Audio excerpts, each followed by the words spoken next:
Jemaat JKI Penuai Wolonggong, apa kabarnya hari ini? Sungguh luar biasa. Amin. Kita ditentukan untuk memberkati dunia, bukan untuk kompromi dengan dunia. Dalam Roma 12 ayat 2 berkata, "Janganlah kamu menjadi serupa dengan dunia ini, tetapi berubahlah oleh pembaharuan budimu, sehingga kamu dapat membedakan manakah kehendak Allah, apa yang baik, yang berkenan kepada Allah, dan yang sempurna." Kompromi sepertinya membuka jalan, tetapi itu hanya sementara. Ujungnya adalah kehancuran. Bapak Ibu yang dikasih oleh Tuhan, mari siang hari ini kita beribadah bersama-sama dengan penuh sukacita, antusias untuk Allah Tuhan kita. Selamat beribadah, Tuhan Yesus memberkati. Shalom jemaat Tuhan, apa kabarnya? Saya percaya kita semua dalam perlindungan Tuhan yang luar biasa sepanjang minggu ini. Saat ini kita akan memuji dan memuliakan nama Tuhan. Mari kita persiapkan hati kita untuk memberikan yang terbaik bagi Allah dan Raja kita yang mulia. Mari sama-sama kita nyanyikan lagu Ku Mau Selalu Bersyukur. Kami bersyukur untuk kasih-Mu Tuhan, sebab Engkau baik dalam kehidupan kami.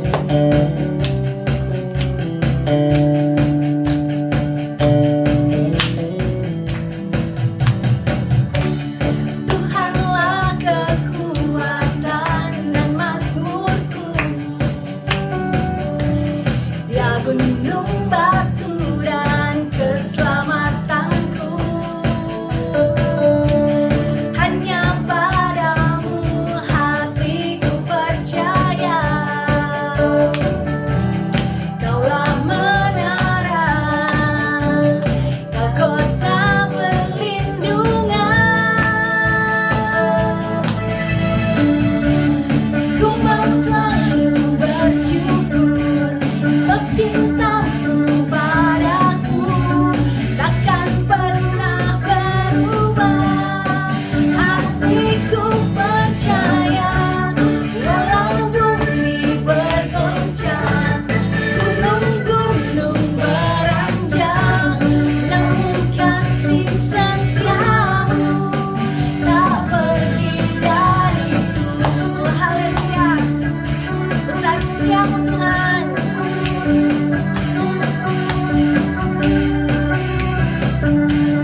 Mari sama-sama kita katakan, Tuhanlah kekuatan. Tuhanlah kekuatan dan mazmurku,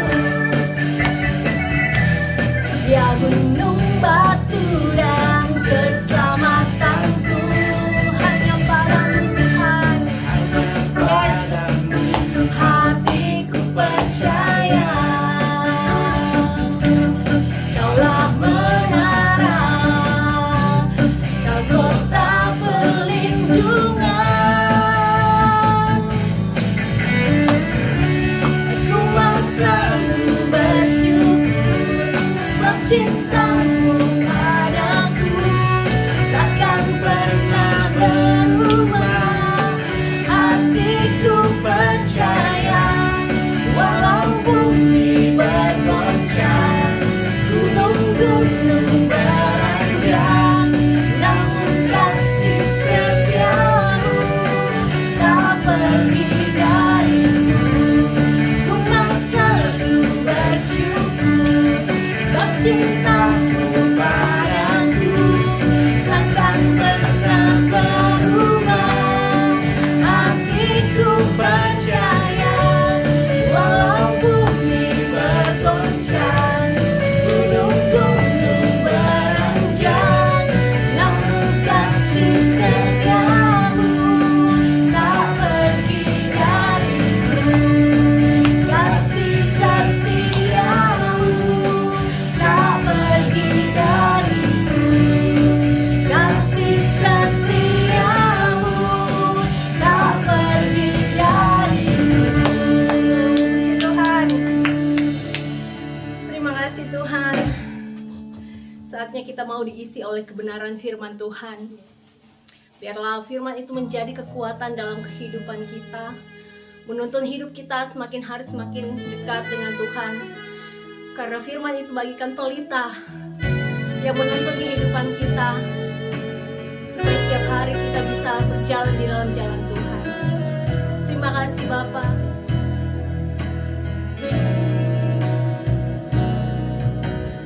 Ku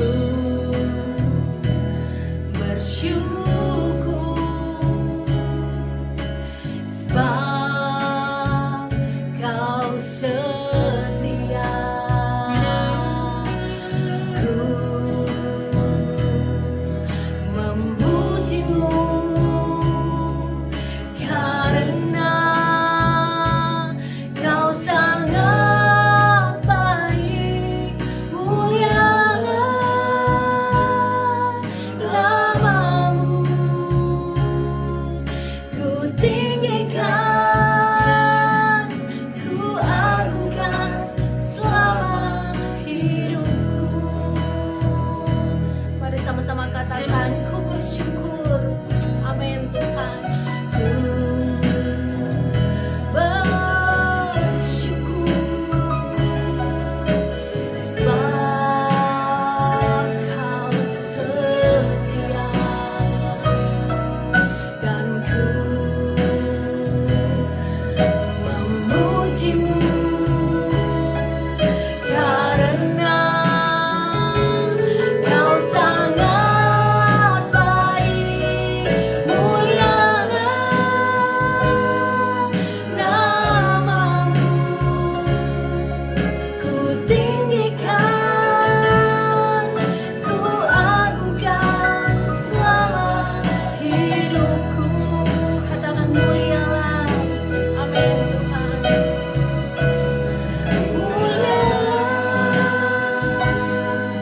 Namamu, ku tinggikan, ku agungkan selama hidupku. Sekali lagi katakan mulialah namamu Tuhan. Mulialah namamu, ku tinggikan, ku agungkan selama hidupku. Terima kasih Tuhan, Kau yang termulia. Puji namamu, segala puji dan syukur bagimu, kemuliaan Allah yang besar. Terima kasih. Puji namamu Tuhan. Haleluya Bapa. Terima kasih. Terima kasih banyak Bapa. Saatnya kami siap Tuhan untuk mendengarkan firman-Mu. Biarkanlah Bapa di surga Engkau hadir Tuhan. Engkau katakan apa isi hatimu Tuhan. Engkau pakai hamba-Mu Tuhan untuk mengatakan apa yang Tuhan inginkan dalam kehidupan kami. Terima kasih Tuhan Yesus, pengurapan-Mu ada di dalam hamba-Mu. Dan biarlah hati kami, hati yang siap untuk Tuhan taburi dengan benih-benih firman-Mu. Di dalam nama Tuhan Yesus Kristus, mari kita semua yang percaya sama-sama katakan amin. Shalom Bapak Ibu Jemaat sekalian, semua yang sedang mengikuti dan menonton ibadah online CKI Penuai. Salam damai sejahtera dimanapun kita berada. Pada hari ini kita akan mendengarkan kebenaran firman Tuhan yang dipercayakan untuk saya bawakan. Mari sebelumnya kita bersatu di dalam doa. Bapa yang kami sembah dalam nama Yesus Kristus, terima kasih untuk kasih dan anugerah-Mu bagi kami semua. Sehingga pada hari ini, dimanapun kami berada, pada jam berapapun kami menonton siaran ini, biarlah kami diberkati oleh Tuhan melalui kebenaran firman Tuhan, pujian dan penyembahan yang ada. Terima kasih Bapa, kami siap untuk memuji, menyembah Tuhan dan mendengarkan kebenaran firman Tuhan lebih dalam lagi. Berikan hikmat kepada kami supaya kami dapat menikmati firman Tuhan, sehingga semua yang dikatakan oleh bibir, mulut, lidah hamba-Mu ini semuanya dapat dicerna dengan baik. Hanya di dalam nama Tuhan Yesus kami telah berdoa. Haleluya. Amin. Hari ini saya akan membawakan sesuatu yang mungkin agak asing buat kita. Tapi ini jelas-jelas bisa membuat paradigma, membuat cara berpikir kita itu berubah, Bapak Ibu Saudara. Hari ini saya akan membawakan sebuah judul, yaitu kegagalan yang menguatkan. Sekali lagi, kegagalan yang menguatkan. Mari kita baca dalam Kejadian pasal 26 ayatnya yang pertama sampai ke-6. Kejadian pasal 26 ayat yang pertama sampai ke-6. Lembaga Alkitab Indonesia memberikan judul Ishak di negeri orang Filistin. Ayat pertama, maka timbullah kelaparan di negeri itu. Ini bukan kelaparan yang pertama yang telah terjadi dalam zaman Abraham. Sebab itu Ishak pergi ke Gerar kepada Abimelek, raja orang Filistin.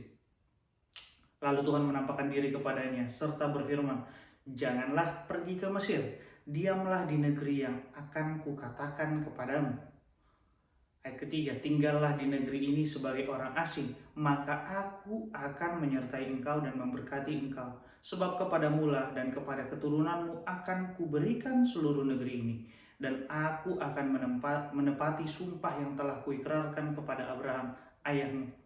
Aku akan membuat banyak keturunanmu seperti bintang di langit. Aku akan memberikan kepada keturunanmu seluruh negeri ini, dan oleh keturunanmu semua bangsa di bumi akan mendapat berkat. Ayat 5, karena Abraham telah mendengarkan firmanku dan memelihara kewajibannya kepadaku, yaitu segala perintah, ketetapan, dan hukumku.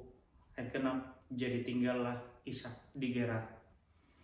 Hari ini, yang tadi sudah saya bilang, tema pada hari ini atau judul yang saya berikan kepada khotbah renungan saya pada hari ini adalah kegagalan yang menguatkan. Kalau kita bisa lihat dari Kejadian pasal 26 ayat yang pertama sampai ke-6, Tuhan menginginkan Ishak tetap bertahan di negeri yang bukan tempat asalnya. Atau kita bisa bilang di sini disebutkan nama kotanya kota Gerar, di mana di sini isinya orang-orang Filistin. Dan di situ Ishak juga disuruh untuk ketemu sama Abimelek, langsung sama rajanya orang Filistin. Jadi di situ dia udah orang asing dan dia datang ke rajanya, petingginya tempat asing itu. Dan di situ sedang terjadi kelaparan yang dahsyat, kelaparan yang besar.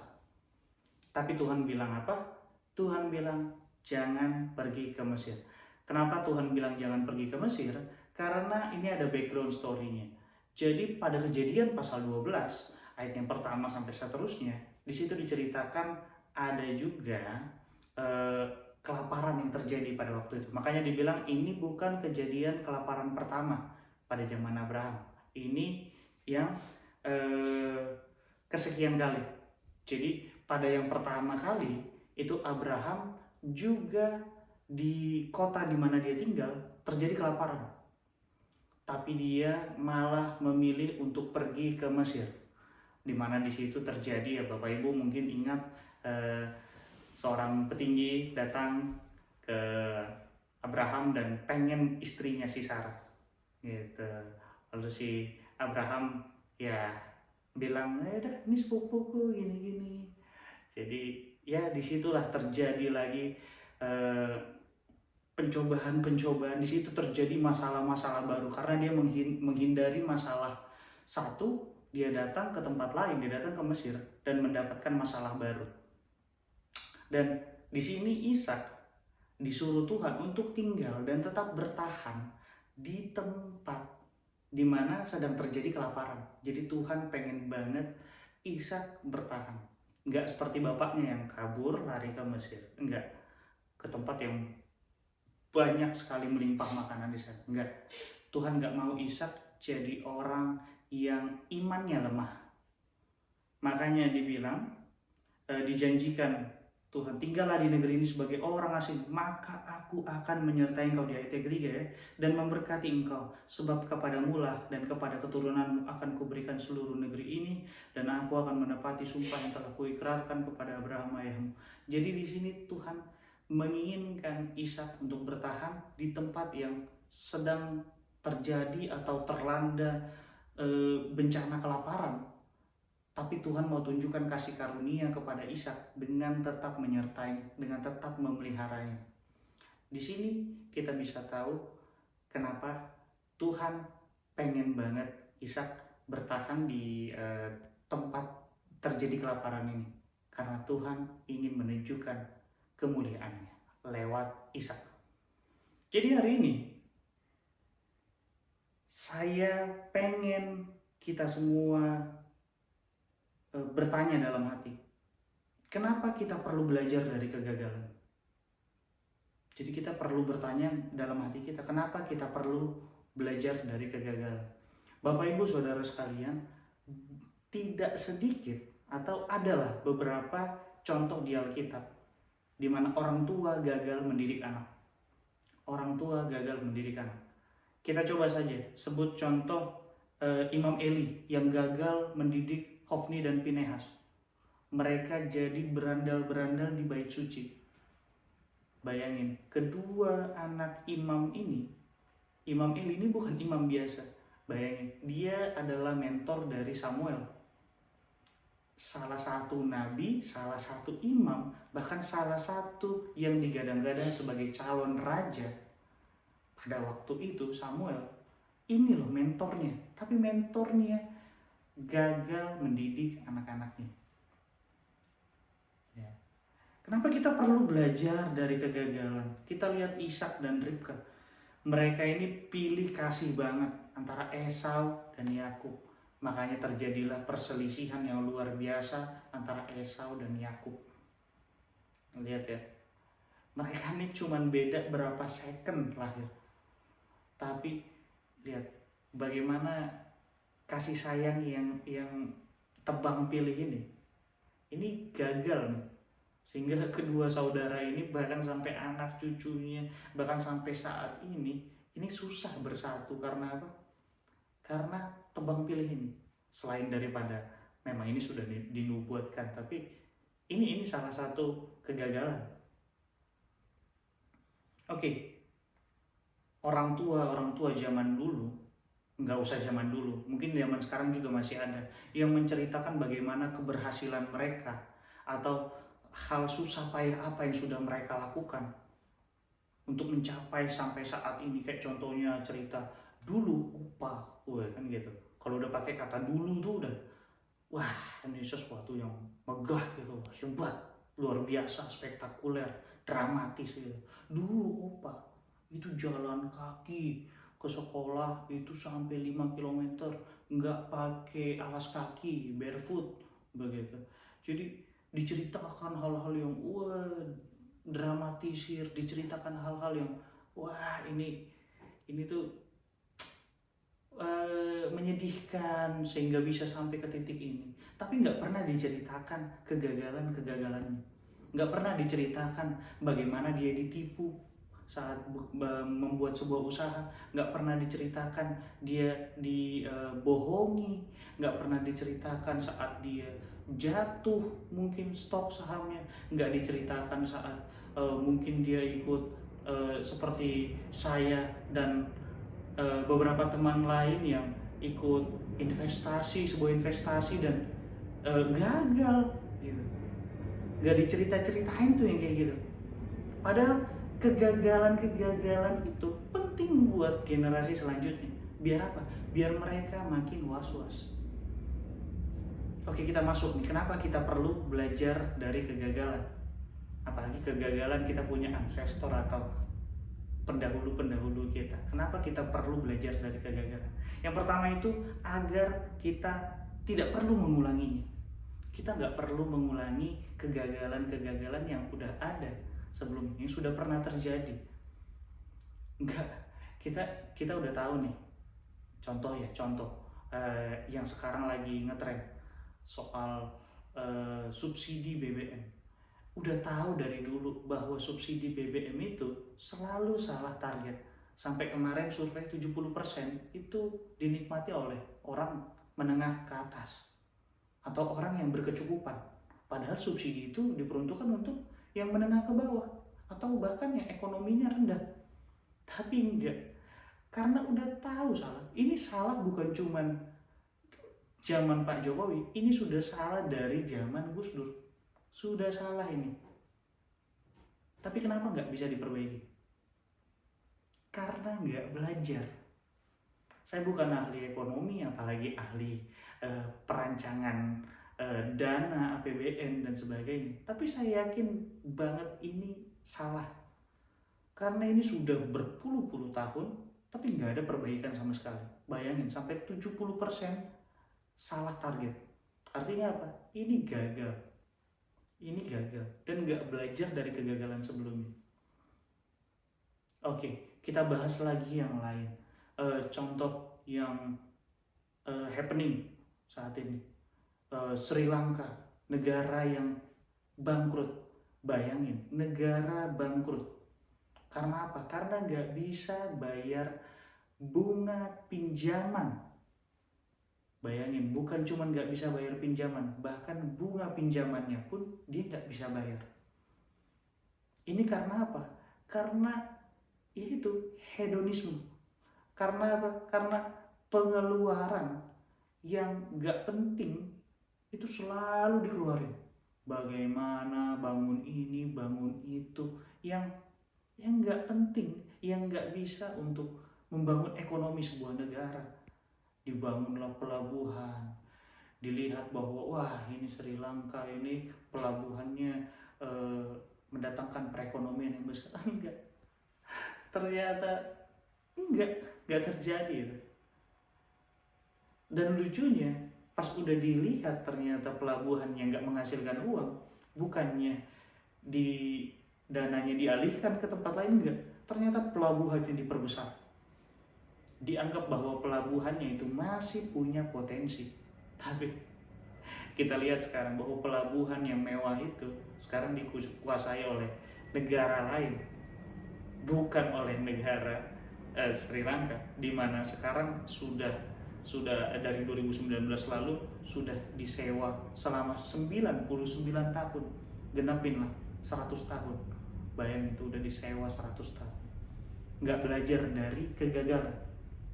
Jadi Bapak Ibu, kenapa kita perlu belajar dari kegagalan? Biar apa? Biar kita tidak seperti orang-orang yang gagal itu. Agar kita nggak perlu mengulangnya, kita nggak perlu jadi orang, kita nggak perlu jadi hamba Tuhan yang seperti Imam Eli. Kita pelayanan di gereja, tapi anak di rumah nggak diurus. Kita pelayanan luar biasa di mana-mana, tapi ternyata anak-anak kita nggak kita pedulikan, nggak kita perhatikan, nggak kita hajar, kita biarkan dia. Coba bayangin ya Bapak Ibu, kita nggak perlu gagal seperti Imam Eli. Kita juga belajar dari Ishak dan Ribka untuk tidak pilih-pilih kasih. Ya puji Tuhan kalau anaknya cuma satu, jadi kan nggak ada pembanding atau nggak perlu pilih kasih anak pertama, anak kedua, anak ketiga. Tapi kalau misalnya Bapak Ibu kita lihat ini ada Esau dan Yakub, di mana Esau ini sangat dibangga-banggakan Ishak karena apa, jago berburu dan lainnya, sedangkan Yakub yang anak mami banget gitu ya, Ishak kayak ya udahlah gitu, lahir ya puji Tuhan, nggak lahir juga nggak apa-apa, mungkin dianggapnya seperti itu.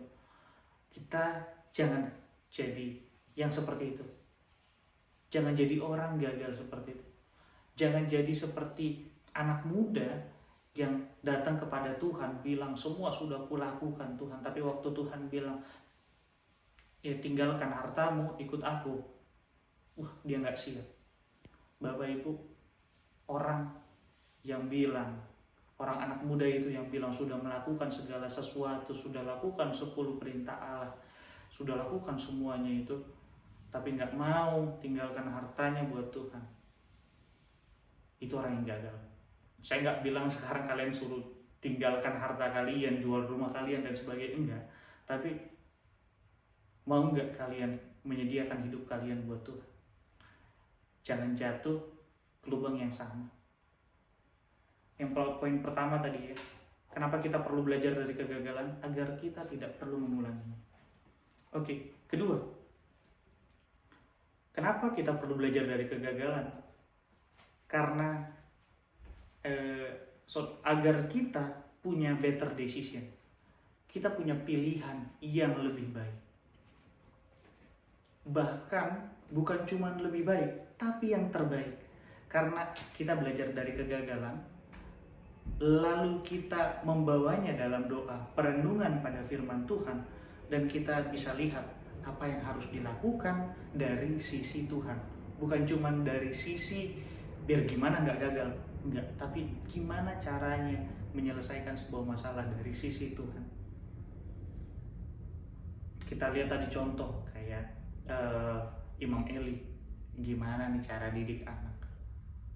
Oke, sekarang banyak seminar parenting, tapi apakah semuanya berguna?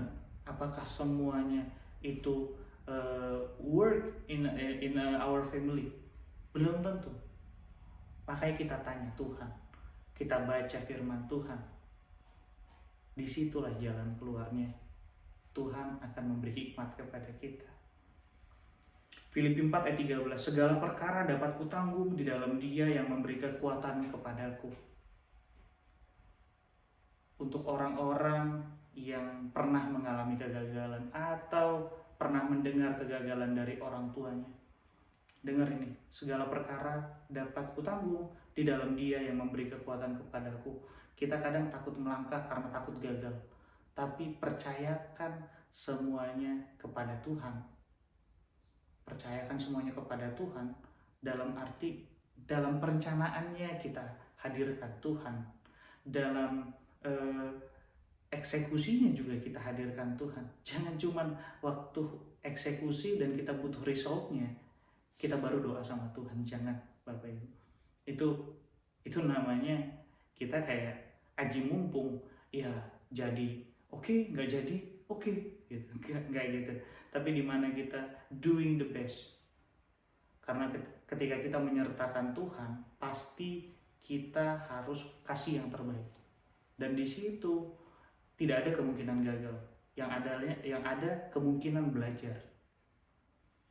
Oke. Ayat terakhir, 1 Korintus 10 ayat 13. Pencobaan-pencobaan yang kamu alami ialah pencobaan-pencobaan biasa yang tidak melebihi kekuatan manusia. Sebab Allah setia dan karena itu Ia tidak akan membiarkan kamu dicobai melampaui kekuatanmu. Pada waktu kamu dicobai, Ia akan memberikan kepadamu jalan keluar sehingga kamu dapat menanggung. Jadi, Bapak Ibu, sekarang kegagalan-kegagalan yang pernah kita dengar atau pernah kita alami itu nggak melebihi kekuatan kita. Jangan punya mental yang lemah. Sedikit-sedikit kita bilang depresi, sedikit-sedikit kita bilang stres. Ayo Bapak Ibu, perkuat iman kita, perkuat hati kita, perkuat mental kita. Jangan jadi orang-orang yang lemah. Jangan jadi orang yang sedikit-sedikit butuh yang namanya psikiater. Jangan. Saya bukannya jadi orang yang antipati kepada psikolog atau psikiater, enggak Bapak Ibu.